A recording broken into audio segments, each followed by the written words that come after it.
real honor to be here, and Melinda sends her apologies.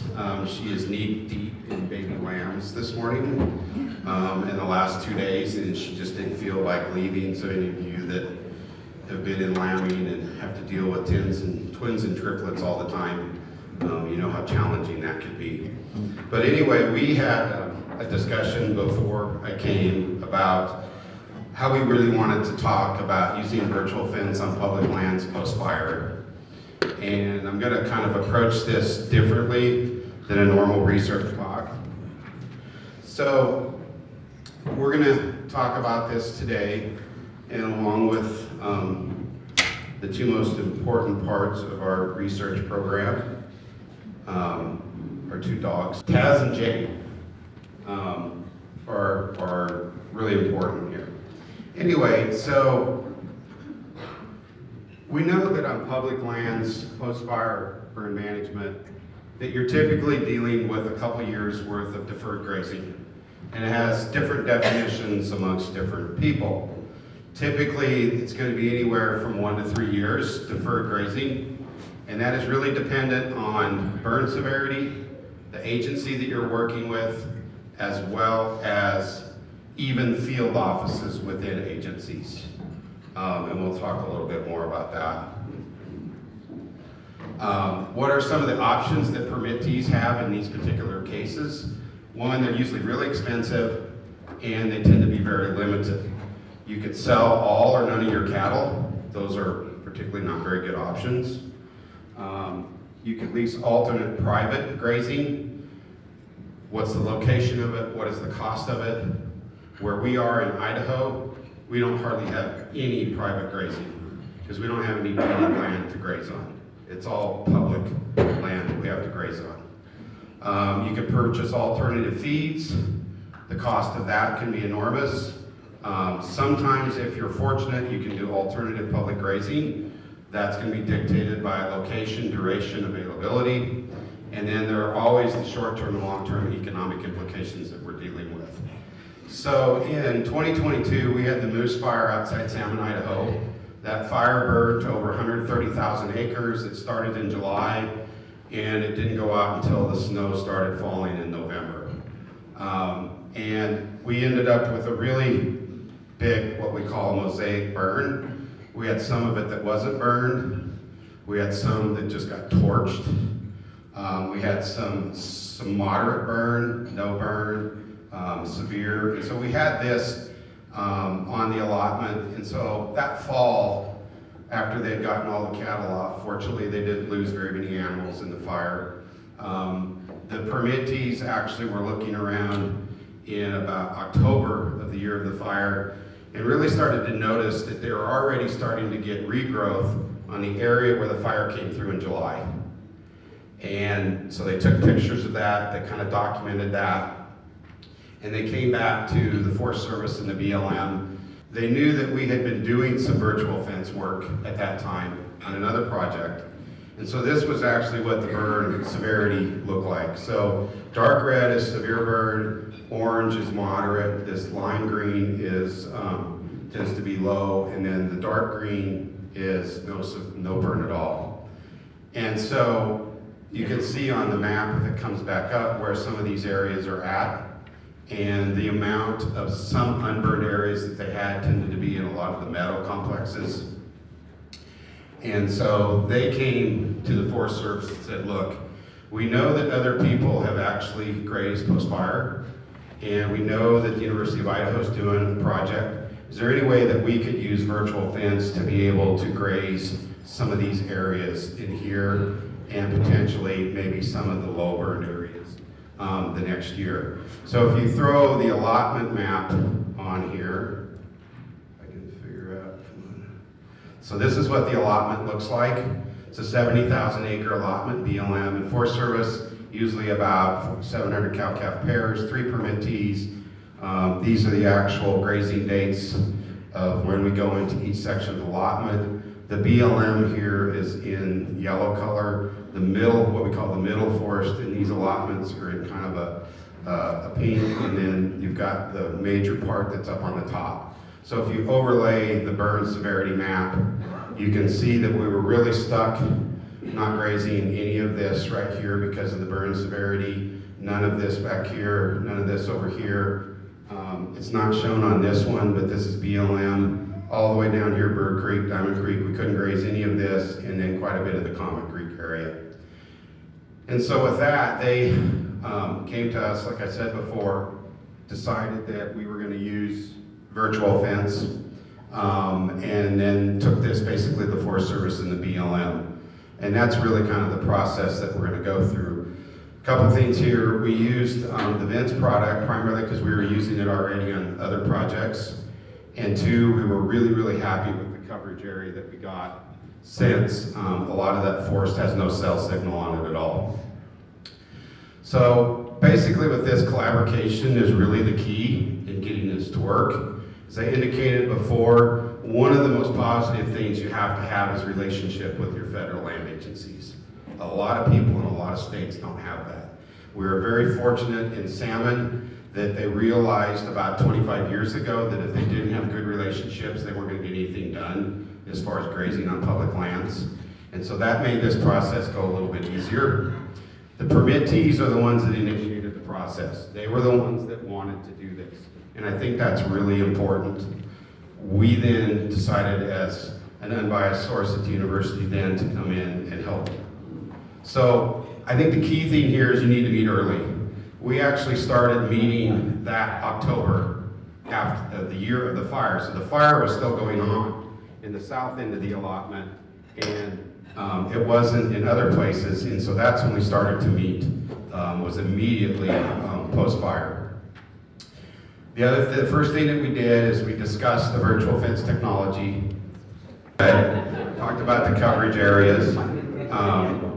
And we did that with all of our team members that we worked with. That would be BLM, Forest Service. There was probably about 8 to 10 members that would come into our meetings. We would meet twice a month. Us at the university, and then a couple others I will talk about as we go along. The other thing that we did is we had a goal. We had a goal that we were going to do, and it was focused around grazing around the burn severity areas. I don't know why this won't work. Can you hear me without it? No. No? Okay. Maybe I'll try that. So our goal was to graze around the burn severity areas, and I think it's really important to stay with that goal, because about a month and a half in, we start to get sidetracked, where the archaeological groups, the invasive plant species people, the fish people, I mean, go on and on and on. They all wanted to start doing their pet projects. And we got back to what the goal of the project actually was, trying to graze around the burn severity areas. And so we then started to develop a land management plan, and this included immediately post-fire. We started to he keeps moving around. He needs to whether that was somewhere else. taking samples or forage samples, taking pictures and quantifying what was on the ground.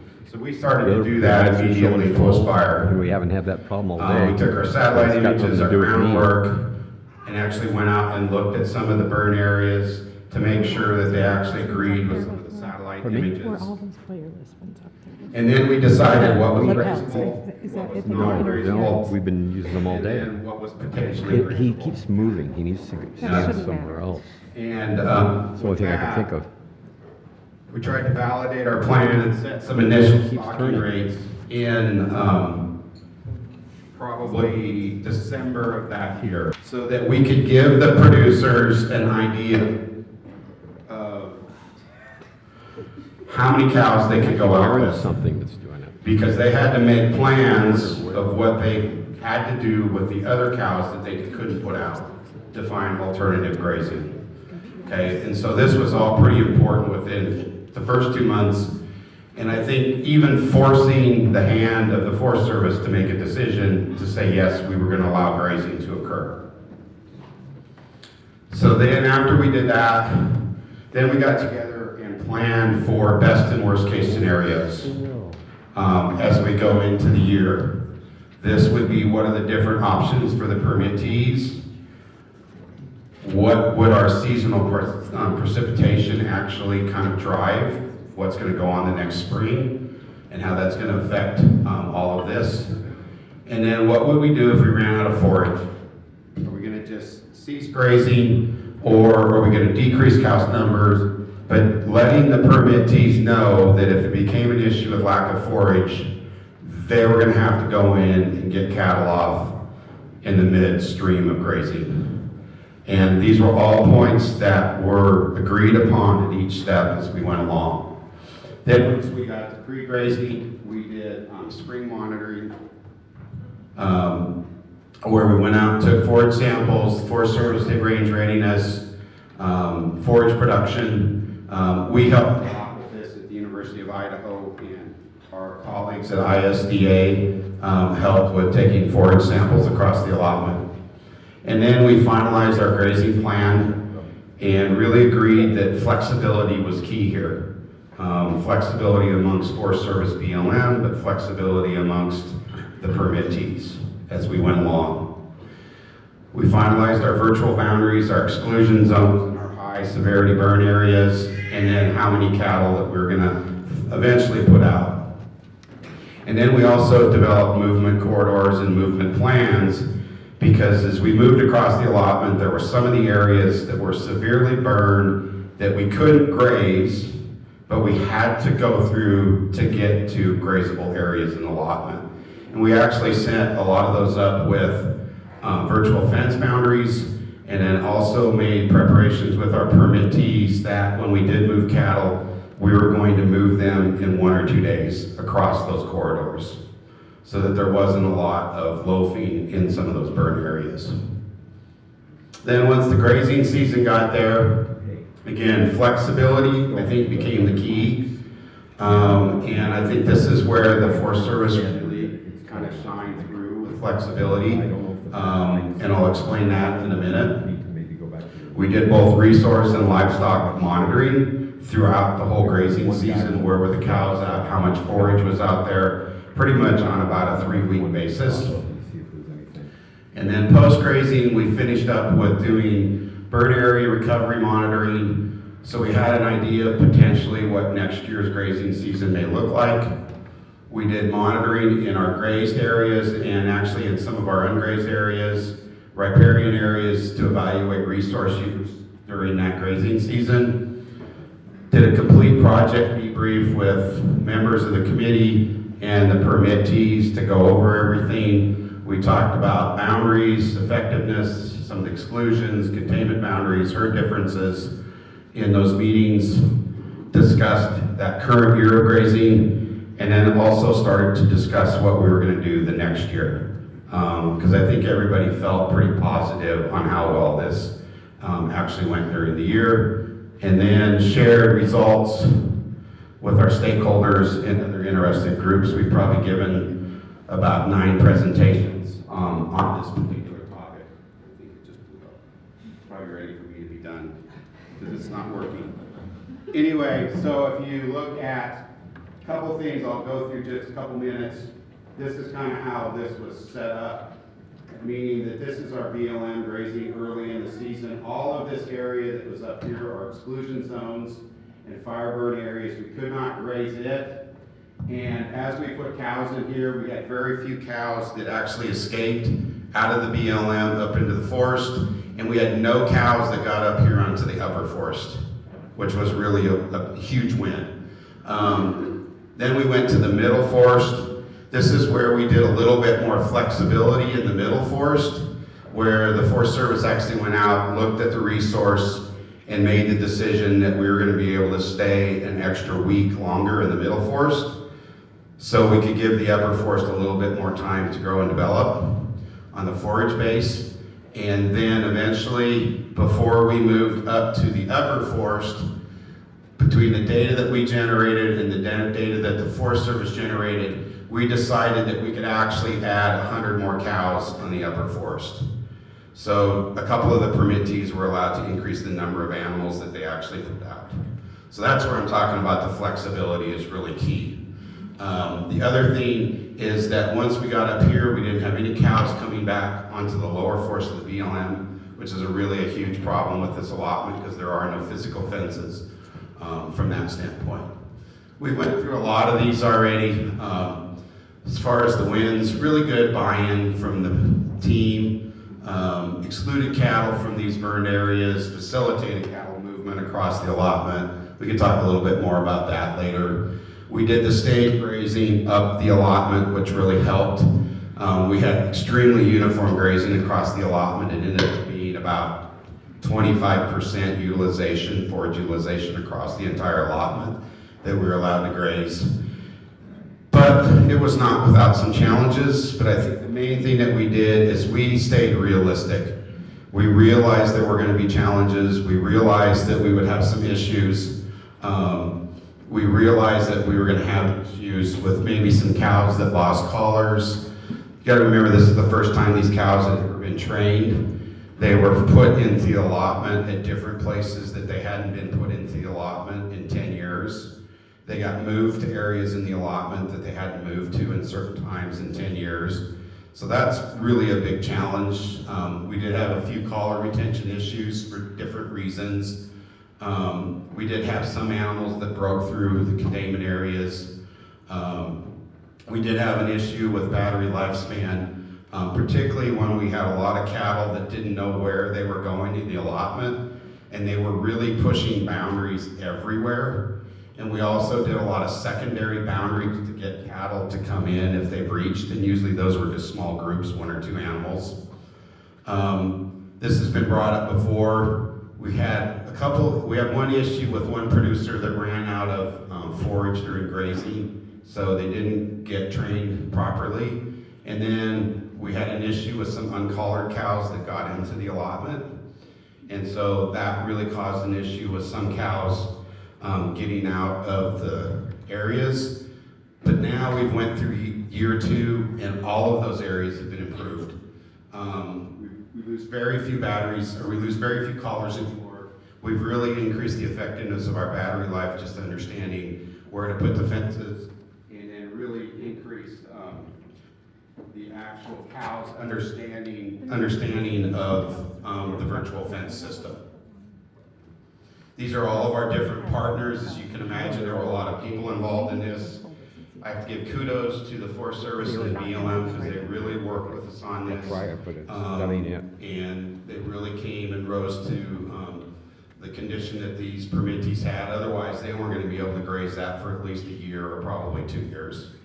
So I'll stop with that. Hi, I'm Tony Forster. I'm at Colorado State University with this Western Ranch Management and Ecosystem Stewardship Program. Great to be here this afternoon, and really enjoyed all the producer panel and the industry panel. I've been learning a lot. I first started working with virtual fence in 2021 in a similar situation to what Joel just described. In Colorado, we're working with a ranch, and they lost a lot of their allotment fences on their BLM and Forest Service allotments after some of the big 2020 fires that we had in Colorado. And they were looking at 2 options of either basically spending millions to rebuild these remote rugged fences, or turn to, at that time, something very new to the US, virtual fencing. And they tried virtual fencing, and it worked really well. And that was an example of where the economics made a lot of sense, right? If you're facing a huge investment or virtual fencing, it pencils out pretty quickly. And since then, I've worked alongside a number of ranches as they've gone through their journey with virtual fencing, and it's a really promising technology. The sky's the limit with your imagination, what you can do with it. But as you've heard other people allude to as well, it's not something that's for every operation. And so I'll be talking a little bit about some of that too, like what we've learned about what sort of operations it makes sense for, and which ones may not be the best investment. So, and I apologize to those of you in the back if the text is too small, but some colleagues at the Nature Conservancy and University of Arizona, we put together kind of this article that'll be coming out in Rangelands here pretty soon. That's describe some of these lessons that we've learned about what virtual fencing, common applications of virtual fencing, some things that maybe you shouldn't expect virtual fencing to do, and then also a decision tree to help guide you if you are considering adopting virtual fencing. So, we've heard about some of these today, some of the common applications of virtual fence, and they include controlling livestock around sensitive areas and riparian areas, fuel reduction, post-fire vegetation recovery, internal fencing for improved grazing management, reducing barriers to wildlife, et cetera, et cetera. There's many of these, and as more and more rangers adopt this list is just going to grow and grow. But this panel here is identifying some things, though, that we found that ranchers sometimes, there it goes. Ranchers sometimes think that virtual fencing can do these things, and in reality, they might not deliver in those ways. And so they're just good things to be aware of. And those include providing perfect location information that's up to date. There's going to be a lag oftentimes between the location you're seeing on your phone and where the animal is at that moment. So you just have to, just don't go into it necessarily expecting that. Although that technology is rapidly improving, and some of these things are being worked out. Things like it's not going to replace your perimeter fence. You need to just expect that a learning period, and that the first year or 2 years you're going to just have a lot of issues that you have to work through and get over that learning curve. It's probably not immediately going to save you time and labor. It's a lot of work to collar, check for collars, stay on top of the software, et cetera, et cetera. Yeah. So this next panel here, this is that decision tree I talked about. So if you are somebody who's considering virtual fencing, there's some considerations, and they fall into some categories here: some technical and economic considerations, social and management operation. And basically, you're just asking yourself, reflecting on these questions, and some of them might be applicable, some of them might not be. And if you're answering yes to a lot of these, then you might want to consider virtual fencing and comparing the different companies and seeing which one's going to be a fit for you.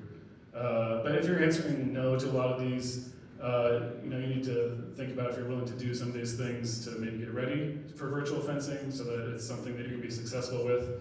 Or if not, then maybe it's probably maybe not the right tool for you, and maybe there's other tools. For example, some producers everybody loves having the GPS location of your animals, and if that's your main thing, you probably don't need to go all the way to virtual fencing, right? There's probably cheaper solutions than just GPS ear tags, and so this just helps you reflect on what the actual value add is going to be for you. Some of this stuff is really straightforward, like, do you have good, reliable internet access? It's an obvious one, but that's not always the case, and you need to be sure that you're set up with basic things like that. But you also need to be thinking about, what's going to be the value add for your specific operation, and is it going to pencil out? There are a lot of, as you're going to hear in a little bit, there's a lot of financial support for this, and so just spending the time to piece all that together and make sure that you're set up for success. I don't really like just to put titles of papers up here, but I just wanted to mention this. This is a summary of a bunch of interviews with ranchers who were early adopters of virtual fencing, and a lot of the things that they learned, the ways that they use virtual fencing, the issues they had. And again, if you are somebody who's considering virtual fencing, there's a lot to be learned from the experiences of all these producers that we interviewed in this effort. And some of the main messages are things that we also heard in the previous panel, like expect a learning period. Make sure you have good relationship with your industry rep and are working with customer service to really understand the software. Things like that. Okay, so now I'm going to touch on just a few of our research projects just briefly. I don't have time to go in depth on any one of them, but they might just give you some ideas on the sorts of things that people are doing with virtual fencing. A lot of this work has been supported by the Nature Conservancy, and we've been working with the Camblin Ranch in northwest Colorado. They're on about their third year of using virtual fencing, mainly for their yearling operation, and then also the Pueblo of Jemez in New Mexico, who is, I guess, a year and a half in or so on their virtual fencing journey. So these first two studies are in northwest Colorado with the Camblin Ranch, and they have large pastures, and they're wanting to break them up and rotationally graze more intensely. And so this last summer we set up this kind of strip grazing scheme that some of the producers on the panel earlier are also doing something like this, but. One of their main goals was that they wanted to increase the utilization out here further from the water. So there's two water sources over in this zone E, and yeah, they were wanting to be sure the animals were traveling further from water. So for each of these rungs, so this is the easternmost rung with the water, the animals had 2 days. This is about 220 head, and then as they moved to the west, the side panels here outside of the alleyway were shut off, and so this day 5 shows it pretty well. Right by day 5, they have access to the alleyway in the furthest west rung, but are being excluded from these areas to give them more rest. And so each of these dots is a every 20-minute fix on each animal. And you know, it was really amazing as you take down that fence, like everyone's been saying, they find that new forage like immediately, and really work the perimeters and utilize those newly opened areas. This chart down here is just showing the kind of the intensity of use. It's number of 20-minute GPS fixes per acre, and obviously the water is this zone E right here that has the animals spent a lot of time, but like this C, for example, is right here, this bar, and you see that it's pretty even with even some of these side flanks right next to the water, and so the ranchers felt really happy with this, that they felt like that they improved or increased the amount of utilization out here on these areas further from water. Also with the Camblins, we're exploring how you might be able to integrate other technologies like remote sensing with virtual fencing. So we've built this tool for them to see real-time satellite imagery showing the condition of their vegetation. And you know, one thing about virtual fencing is it just gives you that much more flexibility to respond to conditions. You still have to plan ahead of time, and you know, it's not complete flexibility, but we're just exploring how if you have this information, can you be responsive with where you put in those paddocks, and maybe move your animals onto higher quality feed when you know, by using this remote sensing monitoring.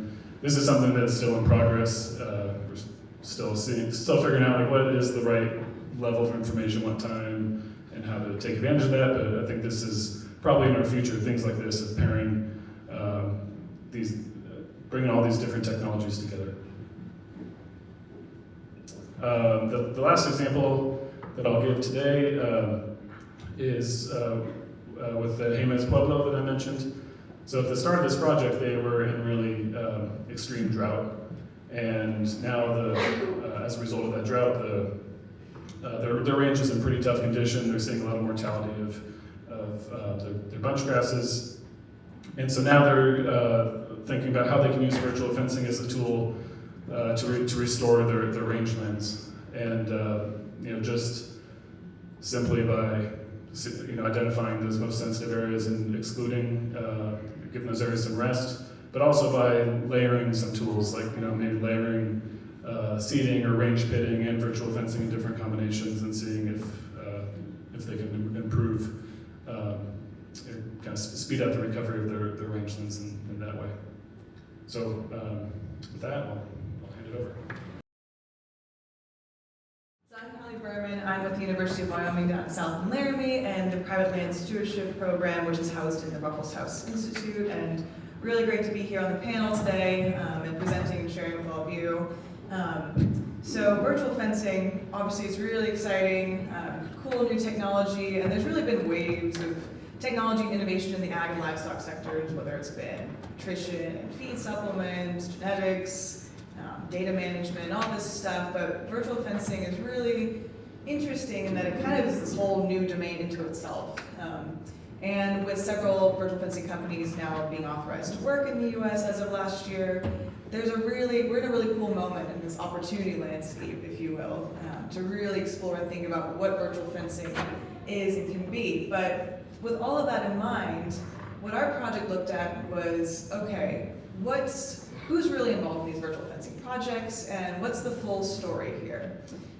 And what we found is that virtual fencing projects, the story, it goes far beyond just a single producer or a small group of producers and a virtual fencing company. It's to get, maybe for some of you in the room, this is a familiar picture, but to get that little box up on that hill, it takes a lot of people and a lot of energy, administrative, logistic. So when we mapped out across a couple different case study areas where we were looking at virtual fencing projects to see what are some of the ingredients to success to make them work, and I should also say that these were also projects that had been going for at least 2 years, so we could really look at, okay, what's making this work, and it's kind of got through that initial phase of working out the technological kinks. And we found that there's a whole slew of stakeholders that become involved in these virtual fencing projects. So really what connects all of these, and I'm very happy for my fellow panelists to kind of be beating this collaborative drum, is that it takes diverse and collaboratively minded relationships to make this stuff work. And some of the key, like to get beneath the surface of, okay, collaboration, we hear this oftentimes, but what makes those collaborative elements actually work? Well, in the case of these case studies we were looking at, and these cases were, I should also say, across public and private land systems and also across different environments. So we had tallgrass prairie systems and high mountain alpine areas. We really wanted to see what's the nature of relationships that make these collaborations work in the context of virtual fencing projects. And one of the biggest things that we found was that it's really these local coordinators or these sort of local initiators. And these are folks that it's usually one sort of blue sky thinking, passionate person that's heard of or gets wind of this virtual fencing idea and says, hey, let's run with this, and brings it then to producers. So in the case of these virtual fencing projects we were looking at, the whole conversation actually didn't start with a producer. It started with someone in an agency or a local organization bringing that, and with trusted relationships, brought this idea to producers, and then said, is this something that we could consider? And starts that conversation. And we did interview producers that worked in these landscapes, and oftentimes they said, it's not that we wouldn't consider virtual fencing down the road, and some of us have heard of it before, but at this point in time, we were recognizing the huge lift and the sort of administrative requirements and just all of the nuts and bolts that go with these virtual fencing projects, that it was a bit too daunting for us to just take on our own right now. But knowing that we had that agency or someone else working and giving that administrative capacity and support to make this stuff work, that's what actually made it possible for us, or gave us the trust that we could do it now. And some of the kind of qualities of these local initiators, if I call them that, is that, so that goes beyond administrative support, but they're really individuals that can kind of catalyze a momentum. And so it doesn't necessarily the virtual fencing project doesn't stay within just this one person's wheelhouse. It's someone that can maybe be more of a vision maker, and then can really task and delegate to others in an agency or to producers, and there's more of that spillover effect. But that everyone ultimately gels and works well together. And so oftentimes working on public lands, there's a requirement or a mandate for having working groups. And one of the key things that we found within these projects that really allowed them to work was that these working groups, they weren't just sort of dry administrative tasks where everyone's sort of like ticking the box, okay, we've met, done, let's go home now, is that there has to be that element of creative collaboration where everyone has an equal say in the room. Okay, like what are some of your thoughts and concerns? And not just that, not just listing of concerns, but always having the focus on what can we, like what's the real goal here? What can we really achieve by thinking about and applying some of this virtual fencing? And also, the main facilitators for these working groups was that it was oftentimes a conservation district, so someone that's a non-regulatory entity. There's many other folks in the room who are within regulatory agencies, but the one actually facilitating meetings are folks in the conservation district, and that just sort of helps keep some concerns at bay for maybe some producers, or it was someone in a local coalition organization that, again, was another non-regulatory agency, or entity. And we found that to be really important. And then this local initiator coordinator, again, it doesn't have to just be one person exclusively or all the time, it might kind of bounce back and forth, but it was going back to this previous diagram, when I say connect diverse partners, it's someone that starts out and sees the whole system and the whole map of who could potentially be involved in this and sees opportunity in partnerships. And I'll get back to this in a little bit. But really sees that, okay, this isn't just going to become more burdensome by getting people involved, but that actually you benefit by creating a shared sense of a shared vision through this project. And the big thing too was, you know, we've heard endlessly today, the learning burden for producers. So having someone that's a local coordinator really offset that learning burden where, you know, it's someone that is a trusted source and just helps be that sort of go-between for the company and for the producers, maybe a couple other, a group of producers. But it's someone that just helps lighten the load, not just in the administrative ways too, for all the new paperwork that might come along with implementing virtual fencing on public lands or private, depending on what kind of lease you might have, but that the learning is shared, it becomes a shared endeavor. And then I have long-standing relationships up here, and that's not to say that this initiator has to have long-standing relationships per se. That was just what we found within the case of our case studies. So to say that a new folk or a new person in an agency or organization couldn't come in and be that initiator, that catalyst, but that it has to be, those relationships have to be predicated in trust. And, you know, it really goes back to that old adage of technology in itself is not the change maker, or isn't what is that becomes that silver bullet, is that the technology actually is more of that reflective device of social relationships in a context. How do people actually come together? What's the nature of how they interact given a certain situation? So when virtual fencing is thought of like that, it's how can it be explored as a new approach to reaching new goals? And then the other big thing that we saw that made these virtual fencing projects successful is that there was a very clear, identifiable conservation need from the early get-go. And usually it is this local coordinator or initiator that understands this and how to bring in the right partnerships. So it can be, again, like we've heard from some of the other experts, it can be from species habitat conservation, it can be to riparian management, or post-burn mitigations, and oftentimes, you know, some people will say that, oh, we're just meeting the multiple use mandate, but it goes far beyond that, is that this local initiator is someone that understands this need and is really going above and beyond to try to think creatively and bigger about this. And also, they understand or see that livestock grazing within this conservation need, that this treatment is a strategy to achieve better and different conservation goals. So having those two things we found was really, really important. And just some kind of broad-based recommendations within that is, first, and we're also taking some of the insights and learning from these project coordinators. And one thing we found was really important was outreach and education.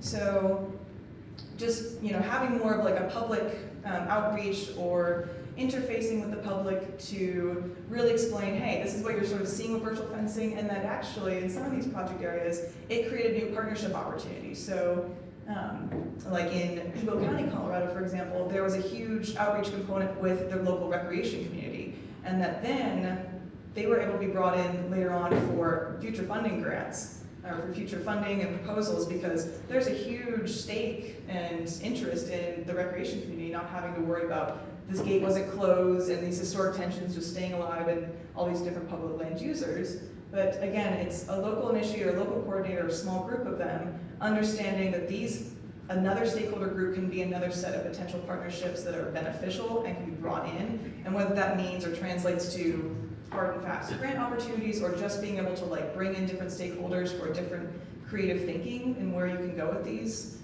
virtual fencing projects is really important. And also, the education piece, it is a really wonderful opportunity, virtual fencing, to show and highlight to the general public, like, hey, look at all the really cool stuff producers are doing, and allowing the producers to then share their perspectives of how conservation-minded they are. And having these outlets, I think, is, you know, very sort of overlooked at times, but it can be really instrumental for the overall health of the ag community as well. And also within a lot of the projects, we saw that, again, this locally embedded liaison or coordinator, so oftentimes it is someone in an agency or organization that really is this go-between for producers and the virtual fencing company. But one of the creative approaches we saw was that some of the younger family members were actually written into a grant, and they were paid hourly they were the young tech-savvy kids, and they would actually be this kind of coordinator for the first year of the pilot project, to then coordinate and connect with the virtual fencing company and producers, or kind of help other producers get off the ground and that are a little bit more hesitant or unsure of working with the technology, but you know, that they were paid for their time, because this stuff probably would have had to have happened anyways, and that speaks to or just shows the burden that producers have to take on. And when you actually can give financial value to people's time and have that reflected in grants, it just encourages more buy-in and is more supportive and makes the projects more sustainable. So that was one thing that we found was really creative and important. And then on the virtual fencing side, the virtual fencing company side, you know, the West is very particular in terms of its remoteness and just how extreme some of these landscapes can really be, whether it's seasonally and having road access, it's only very limited times. And so when you're thinking about getting kind of pieces of infrastructure out there, or what troubleshooting really means for people, and not just sort of having that, like, have that all be uncompensated for, but when you can have a locally supported liaison that really can coordinate and explain, has that firsthand experience and understanding of, no, this is actually the reality of the roads here, or this is the reality of maybe having pack animals to go and do this kind of repair work, or whatever it might be. And then it isn't always just the one producer using a technology, or maybe their kids are being compensated financially in some way for their time to keep coordinating with that. These little things can make a huge difference in the outcomes of the virtual fence projects. So with all that said, still huge opportunity, but really looking at and thinking about some of these key ingredients of some of that local coordinator, and that for administrative capacity, and having that very clear conservation need, and it can be a whole slew of things, but just having some of those as the benchmarks for where the project could be going to is really, really important. And with that, we love questions or.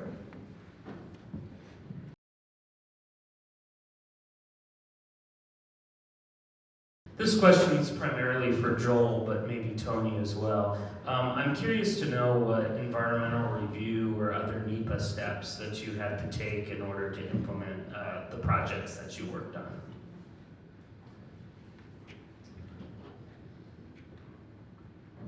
None. None. That's why I say this was such a spectacular project, that we went directly to the Forest Service and the BLM, and the permittees discussed with them what they wanted to do and what the opportunities were if they weren't able to graze. And so when we sat down in the room, we had pretty much all of the people that would be making different decisions within the Forest Service and the BLM at the table, whether that be the biologist, the fisheries person, invasive plants people. So all those people were in the room at the same time, and they were part of those discussions as the team, and could say yes or no to our discussions. And that was really how those decisions were made. All of our base stations were mobile base stations, so we didn't have to do a NEPA on those because they were considered a temporary range improvement, because they were moved after we finished the project, even though they were there for more than 14 days. And so that really helped from that standpoint. So that's really kind of the short answer of it, which can be shocking to some people, I think. But it was fantastic for everybody involved. And I don't, this is outside of most of my experience, but the little I have interacted with it was similar to what Joel described, as it was a very positive experience with the agencies and producers. And the same kind of solution to the base stations was used too, of using the mobile, putting them on trailers and moving them around, and that seemed to go a long way to solving some of those issues. And I will add, we tried to make it a point with that particular allotment with our base stations that we were able to place them in areas that were not sensitive at all. They were usually right next to roads, or they were in a location that had been disturbed, whether it was a previous fire, or we actually had one of them that was on the one small parcel of private land within the forest. It was an old mining claim, and we got permission to go on that, so. Do we have any more audience questions? Raise your hands.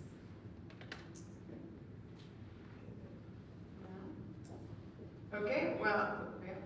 I have one thing I would like to add. I think a couple of things that really came out of this, which our producers really, really liked about virtual fence, regardless of the product that you're using, is what it actually did to them, and having a better understanding of where their livestock were, where their livestock needed to go, and how they moved and worked with livestock. We had one rancher that did basically a little economic analysis, and in this particular forest, if you want to get anywhere on the allotment to where the cattle are, it's usually about a 20-mile drive, and it's an all-day affair. And they calculated out that for every day that they didn't have to go up and do emergency riding, that it saved them almost $300 a day. And that alone in the allotment they were on probably paid for all of their collars and the cost of their collars, because they didn't have to incur that cost. When they moved animals, and somebody else I think made this comment, when they went from the BLM to the Forest Service, they would move animals. Normally it would take them about a week to ride that pasture, just because of the nature of the gullies and the draws and everything that they had to get through to find cattle. It would take them a week to get through all of it with 2 or 3 people going out, every other day. Whereas with the virtual fence, basically we were able to hold the cattle at the top of the BLM allotment, drop it 2 days ahead of the move date. The cattle learned that, they moved on their own, and I watched them move cows that day, and they were done by lunch and didn't have to do any more riding the rest of the week. And so those are some of the return on investments that are just really huge, that are more time management, labor management, quality of life management. One of the permittees made the comment that he got so sick of riding because they went out to ride just to find cows. And that's all he did, was just to find ride cows. And he says, it's enjoyable now because I know where the cows are at, I know where to go to find them, and we get everything done in a half a day. And to hear somebody say that, that's pretty incredible. So those are just a couple extra comments there.